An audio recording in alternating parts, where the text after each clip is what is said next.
Halo semuanya, Assalamualaikum warahmatullahi wabarakatuh. Hari ini saya mau cerita mengenai pengalaman staycation di The Braga by Art Hotel, Kota Bandung. Di masa pandemi seperti ini, pilihan liburan menjadi sangat terbatas. Kita jadi nggak bebas keluar kota atau liburan ke tempat-tempat wisata seperti biasanya. Di awal Maret 2021, kami memutuskan untuk staycation di The Braga by Art Hotel. Kami memilih menginap di sana karena suami saya sedang terobsesi dengan hotel dari Art Hotel pasca liburan di Yogyakarta akhir tahun lalu. Hotel ini terletak di Jalan Braga nomor 10, Kecamatan Sumur Bandung, Kota Bandung. Letaknya sangat strategis karena hanya beberapa langkah dari Jalan Asia Afrika yang terkenal serta Jalan Braga yang estetik. Kami memesan hotel ini di Agoda dengan rate Rp483.000. Kami mendapatkan ruangan dengan tipe Studio 25, sudah termasuk sarapan untuk 2 orang.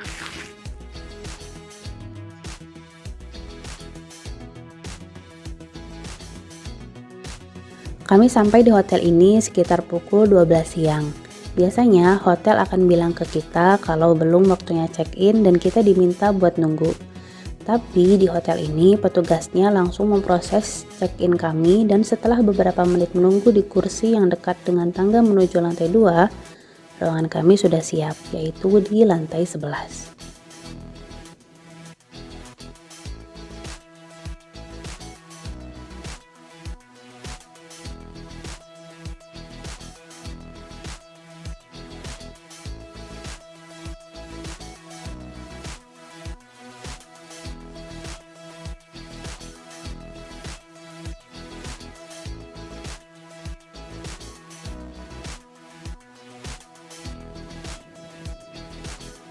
Kami langsung ke lantai 11 dan siap menuju staycation alias cuma duduk bengong di kamar, nyari makan, dan bengong lagi sampai keesokan harinya.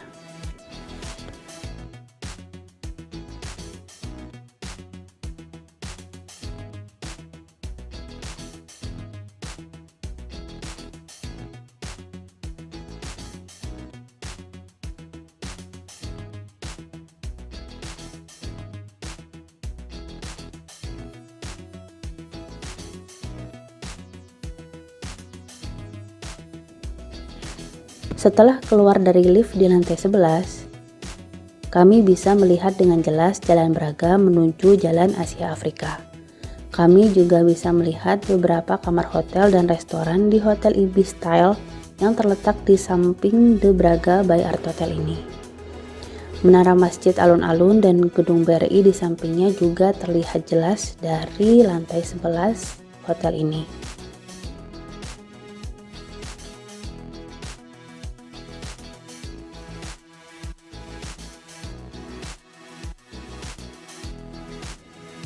Kamar kami ada di bagian ujung koridor ini.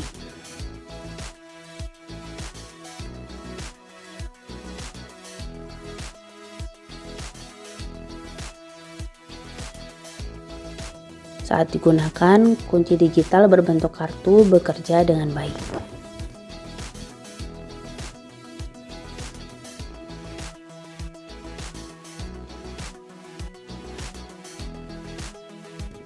Inilah kamar 1101 tipe Studio 25. Setelah melewati pintu kamar, toilet dan shower area terletak di sebelah kanan. Wastafel berbentuk kotak dan elegan bersanding dengan cermin berukuran besar berada pas di depan pintu kamar mandi.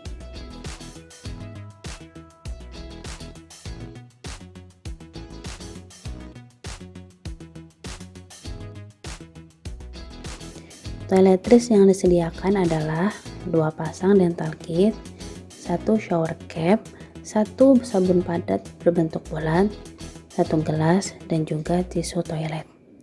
Oh ya, ada juga 1 pasang handuk mandi.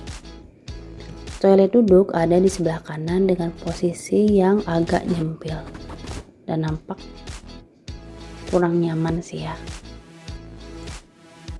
Bagian shower cukup luas dengan kepala shower yang besar di bagian atas serta hand shower.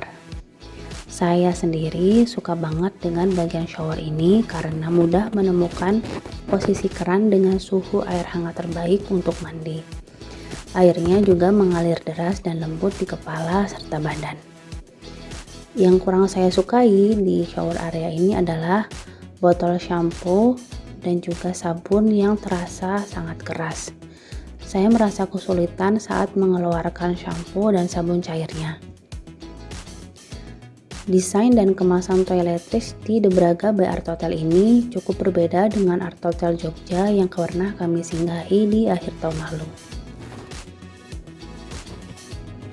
Kemudian di sebelah kiri pintu ada lemari dengan konsep terbuka yang berukuran cukup luas. Di sini ada safety box yang tidak kami pakai, 4 buah hanger, tempat menyimpan koper, dan juga tempat menyimpan alas kaki. Kamar ini juga menyediakan 1 pasang sandal.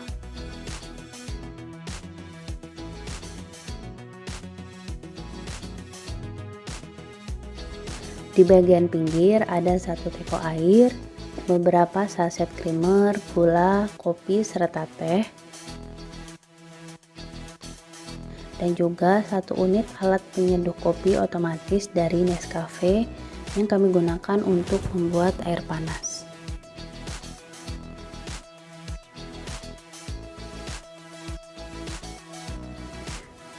Di bagian samping bawah ada juga 1 unit tempat sampah. Oh ya, ada 1 kulkas mini yang tidak terlalu dingin di bawah unit mesin pembuat kopi otomatis yang sebenarnya tidak terlalu dingin, tapi kami gunakan untuk menyimpan cheesecake yang kami beli tadi siang. Kemudian ini adalah bagian area tidurnya. Ada 1 unit TV berukuran cukup lebar di depan ranjang. Channelnya standar sih, HBO, Fox Movies, dan lain sebagainya. Kemudian di bagian pojok ada 1 set meja dan kursi. Kemudian ada jendela berukuran besar yang sayangnya nggak bisa dibuka, dan juga 2 meja di bagian kanan dan kiri ranjang. Di bagian atas ranjang ada 1 lukisan yang berukuran cukup besar. Ada beberapa hal yang menurut saya cukup aneh di kamar ini. Yang pertama, kamar ini diset untuk 1 queen bed, tapi yang disediakan di hotel adalah 2 single bed yang disatukan. Yang kedua, spray yang digunakan berukuran queen, yang itu artinya adalah sesuatu yang baik ya. Tapi yang sumpah aneh banget itu adalah selimut yang ada di bagian atas ranjang bukan selimut yang berukuran queen, tapi selimut untuk 2 single bed yang disatukan. Jadi bagian atas kasur terlihat tidak rapi. Kalian bisa lihat di bagian atas kasur itu ada gundukan di bagian tengahnya. Menurut saya ini termasuk kategori yang annoying banget. Kemudian yang ketiga, coba lihat di bagian meja kursi yang ada di samping jendela yang berukuran besar. Ada lubang atau space yang kosong yang diisi dengan lampu yang berukuran cukup besar. Saya nggak tahu apa maksud desain interiornya, tapi menurut saya yang awam soal desain ini, peletakan furniture dan ruangan di kamar ini sangat aneh dan membingungkan, atau mungkin tidak optimal gitu ya. Di bagian samping kanan meja space-nya kosong dan nggak ada apapun. Menurut saya nih space-nya nggak guna gitu loh. Kalau ada teman-teman yang mengerti soal desain, mungkin bisa menjelaskan kepada saya maksudnya apa sih desain kayak gini, agar saya ngerti. Tolong ditulis di kolom komentar ya.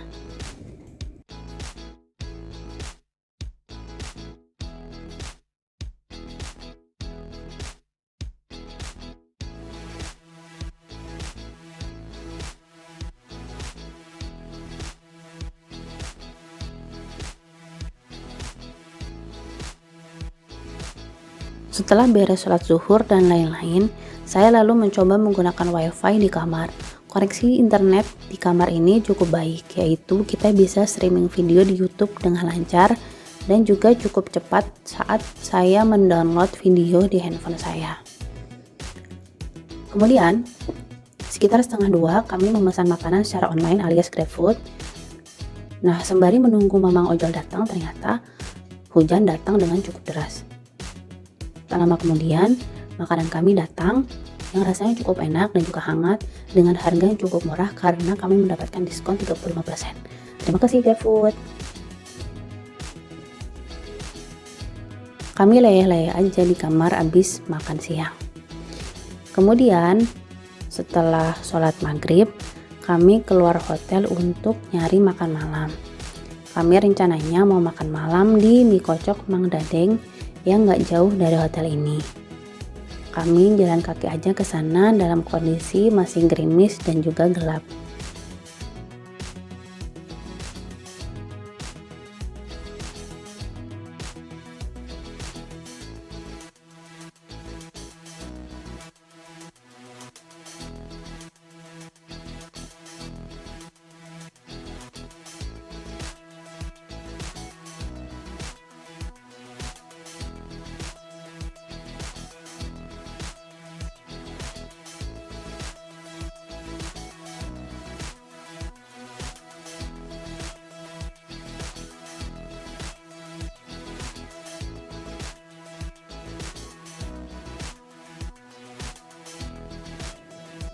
Sebagai informasi, jalan menuju Asia Afrika ditutup pukul 6 sore. Jadi, jalanan terlihat semakin sepi dan rada creepy.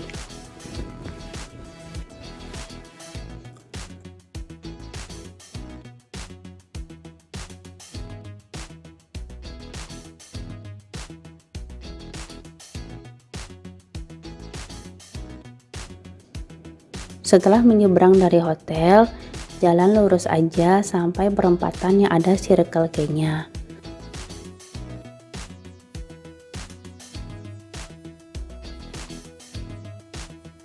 Kemudian nyebrang dan menyusuri jalan ke arah kiri. Mie kocok legendaris ini memiliki lampu yang terang benderang dan juga berwarna kuning, sehingga sangat mudah ditemukan.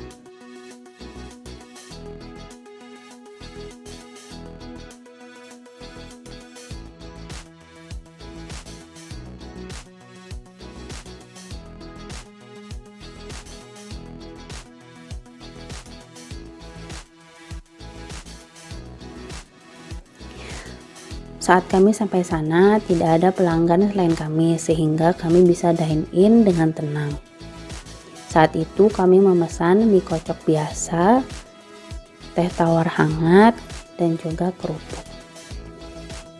Nah, review mie kocok ini ada di video terpisah ya, agar video ini nggak kelamaan.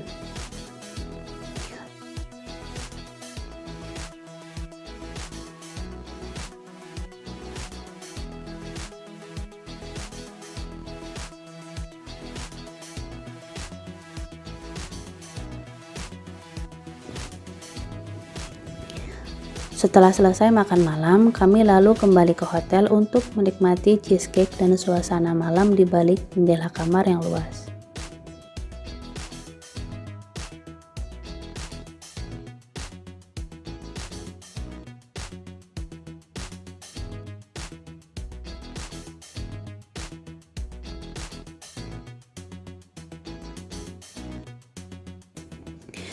Keesokan harinya, setelah sholat subuh, kami siap-siap untuk sepedahan ke arah Dago.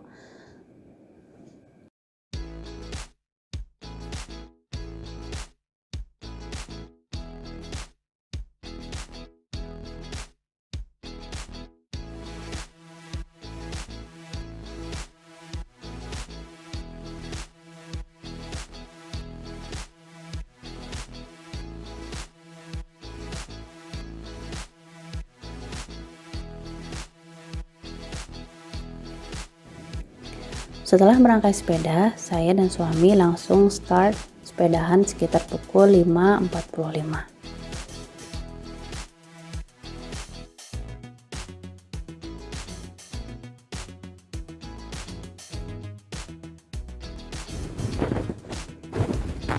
Rute yang kami pilih adalah dari Jalan Braga, Veteran, Jalan Sunda, Jalan Lombok, kemudian menuju Jalan Citarum, sampai ke Cilaki dan melewati Gedung Sate. Kemudian kami terus ke Dipati Ukur dan Simpang Dago. Kami juga melewati Terminal Dago dan kemudian kita balik, yaitu turun melalui Dago menuju Jalan Merdeka dan kembali lagi ke Braga. Saat sepedaan ini saya sampai muntah di tanjakan terakhir di Dago karena detak jantung saya terlalu tinggi saat itu. Setelah selesai sepedahan, kami langsung sarapan tanpa mandi terlebih dahulu di kafe yang bisa dilihat dari luar hotel. Pilihan makanan yang disediakan cukup bervariasi. Semua makanan tidak bisa diambil sendiri alias harus diambilkan oleh staf restoran, kecuali minuman.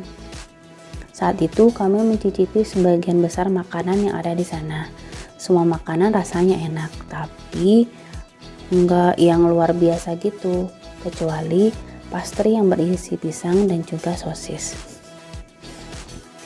Oh ya, rasa espresso di restoran ini clean di mulut dan juga tidak ada rasa kecut atau asam.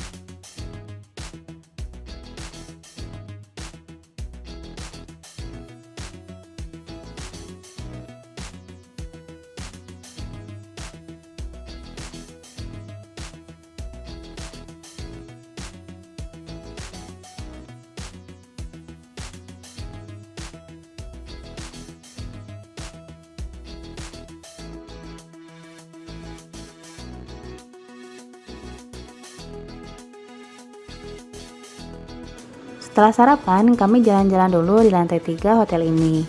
Dulu tamu hotel akan sarapan di lantai 3, tapi saat ini ruangan sedang dalam renovasi.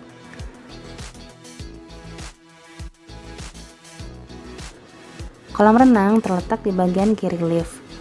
Kolam ini dibuka dari pukul 8 pagi hingga jam 6 sore. Hari itu hanya 1 orang yang tercatat menggunakan fasilitas kolam renang di sini. Meski begitu, kondisi kolam renang terlihat bersih dan terawat.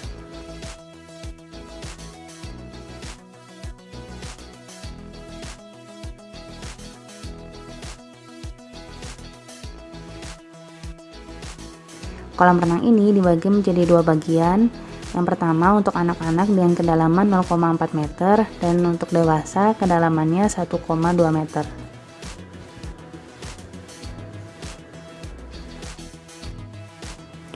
Setelah itu kami kembali lagi di lantai 11 untuk mandi dan juga beristirahat sebelum kami check out jam 12 nanti. Saat inilah ada beberapa hal yang bikin rada ilfil dengan servis di Hotel De Braga ini.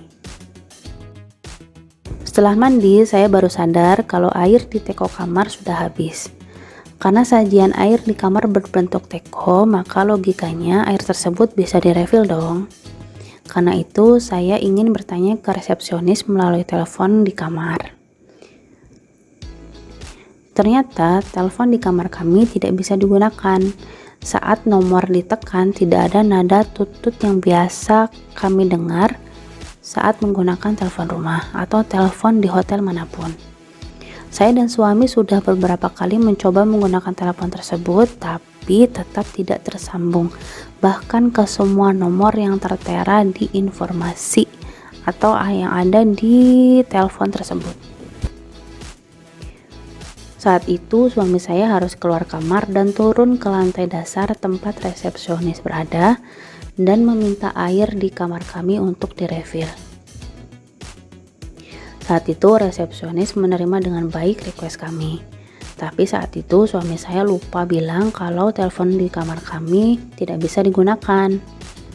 Ya udah kan ya, kami berhusnuzon bahwa request kami yang penting sudah disampaikan sehingga kami kira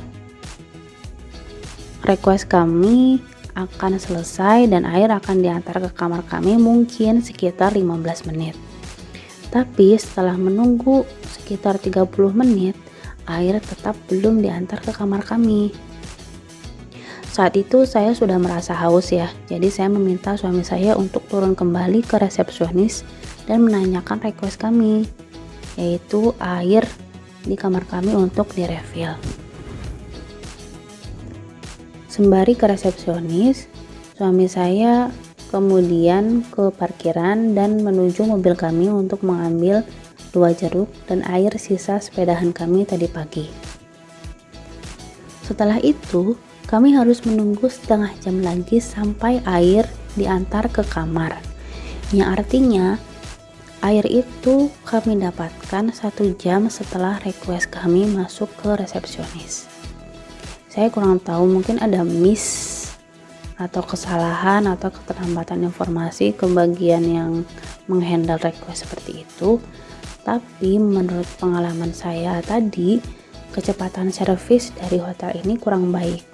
Kenapa? Karena kami harus menahan haus selama 1 jam. Ya, untungnya masih ada sedikit air dan juga jeruk yang suami saya ambil dari mobil kami. Nah, menurut teman-teman gimana nih? Apakah pendapat saya benar? Kalau misalnya menurut teman-teman pendapat saya ini terlalu berlebihan, tolong dikasih alasannya ya di kolom komentar. Mungkin bisa menjadi pelajaran juga buat kita. Bagaimana sih standar pelayanan di hotel? Kemudian kami check out setelah sholat zuhur dari hotel ini.